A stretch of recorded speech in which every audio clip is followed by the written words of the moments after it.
lihat. Dan sebelumnya saya nggak kenal orang ini. Saya baru tahu sejak ditampilkan di ELC. Dan selalu cari panggung. Selalu mencerca pemerintah. Itu aja yang saya lihat. Jadi males betul saya tuh debat. Apalagi diskusi dengan orang macam ini.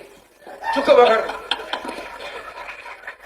Ini dia mau jawab, yuk halangi coba. Oke, saya permudah, saya bantu jawabnya itu ya. Kalau jawaban tadi, kalau pertanyaan tadi, apakah saudara Prabowo sebiasa? Jadi dari awal, problemnya adalah, atau masalahnya adalah, Presiden tidak tahu masalahnya. Itu soalnya tuh. Dia nggak bisa bedain, sama seperti Pak Yosodiningrat, tidak bisa bedain antara hak asasi manusia dan hak warga negara. Kan Anda tadi terangkan, ya itu atau Maman juga itu rada konyol kalau kan udah dipenuhi hak asasi manusia itu diberi listrik. Loh hak asasi manusia bukan itu. Hak asasi manusia tidak perlu dipenuhi, dilindungi. Karena hak itu melekat pada saya, pada saudara. Jadi tidak saya peroleh dari saudara. Hak asasi manusia itu dilindungi. Hak warga negara dipenuhi. Itu salah. Hak asasi manusia itu harus diberikan dulu.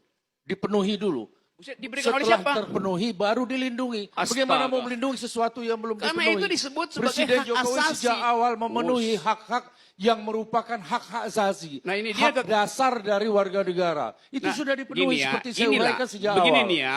Jadi kalau Anda mengatakan bahwa itu dilindungi belum dipenuhi, keliru. Pemenuhan dulu baru. Anda berdua aja. Dari siapa? Ya, gak jelas apa ini. Saya menengahi Bang Rocky sama Ini segmen ini tinggal 1 menit.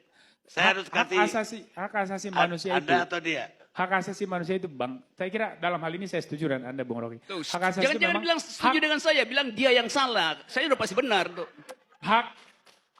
Saya selesaiin dulu.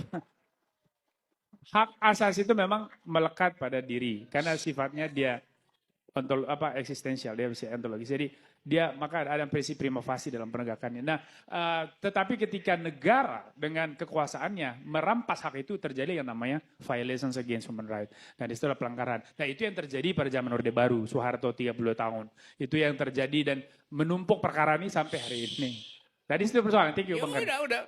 Ya, cuma mau bilang buat teman Baik, cukup. Ada tinggal 1 menit lagi. Oke, karena itu di situ. Kalau kita mau bicara tentang soal-soal konseptual tadi seperti diawali oleh Saudara Fahri, itu saudara bikin banyak kekacauan Saudara Yosodiningrat. Saya tambah lagi ya. Dan tolong Saudara Boni terangkan pada beliau nih. Dengar aja. You sebut tadi bahwa Jokowi berhasil menegakkan hak asasi manusia karena hukuman mati dilaksanakan. Karena undang-undang ormas dijalankan. Loh di dalam traktat hak asasi manusia dunia, hukuman mati itu melanggar hak asasi manusia. Undang-undang ormas itu melanggar hak asasi manusia. Jelaskan, itu hak saya untuk menjelaskan. Kalau Anda hanya baca pasal 28I, baca 28J, kemudian dalam ICCPR sudah dijelaskan bahwa hak asasi itu yang boleh dilanggar, itu ada yang non-derogable right dan ada yang derogable right.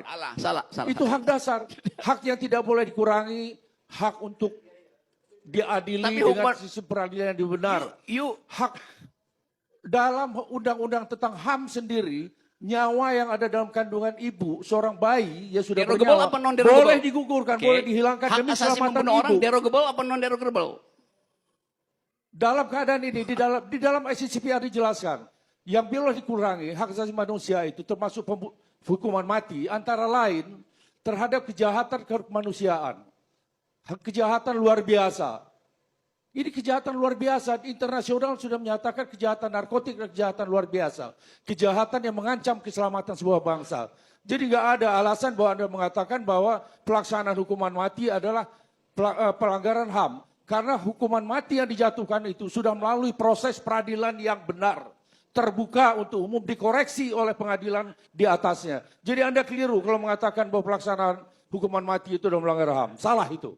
Oke, saya nggak mau jawab. Soalnya nanti di rumah, Saudara Boni terangkan pada beliau itu konsep dasar dari hak asasi manusia itu, ya. Ya udah. Bahwa itu tidak boleh diambil dengan alasan apapun nyawa manusia itu. Oke. Baik, cukup.